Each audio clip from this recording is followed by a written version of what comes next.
Moi, je suis dedans maintenant, ça fait au moins 16 à 17 ans comme ça. Tout comme lui, ils sont des milliers de Béninois à n'avoir pour activité que le trafic et la vente de l'essence de la contrebande. Malgré les différentes luttes engagées depuis des décennies pour son éradication, le Kpayor résiste et concurrence les stations officiellement agréées. Si nous prenons l'essence aujourd'hui, il est à 440 dans les stations et il est à 350 au bord des trottoirs, ce qui fait une différence de 90 francs. La répression n'a rien apporté de positif, au contraire.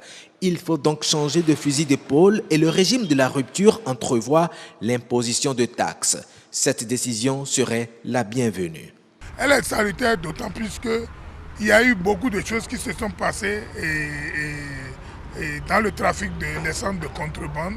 Et si le gouvernement de la rupture dit maintenant que officialise ce trafic-là et que nous pouvons payer des taxes, c'est une décision salutaire.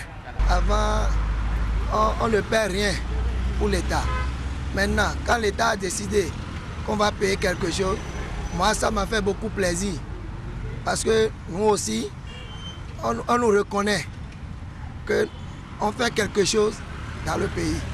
Percevoir des taxes sur des produits de la contrebande est une option certes avantageuse pour les caisses de l'État, mais elle pourrait être préjudiciable au secteur pétrolier.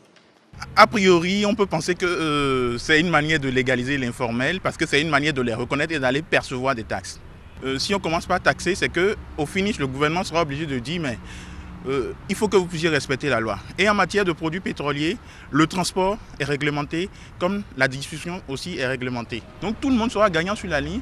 Les acteurs de l'essence Kpayor, déjà en concertation, attendent que leur soit officiellement notifiée la décision afin d'apporter eux aussi leur contribution à sa mise en application. Quant aux modalités de paiement des taxes, ils ébauchent déjà quelques pistes de réflexion. Nous, on connaît beaucoup de choses dans ce domaine que les membres du gouvernement ne connaissent pas.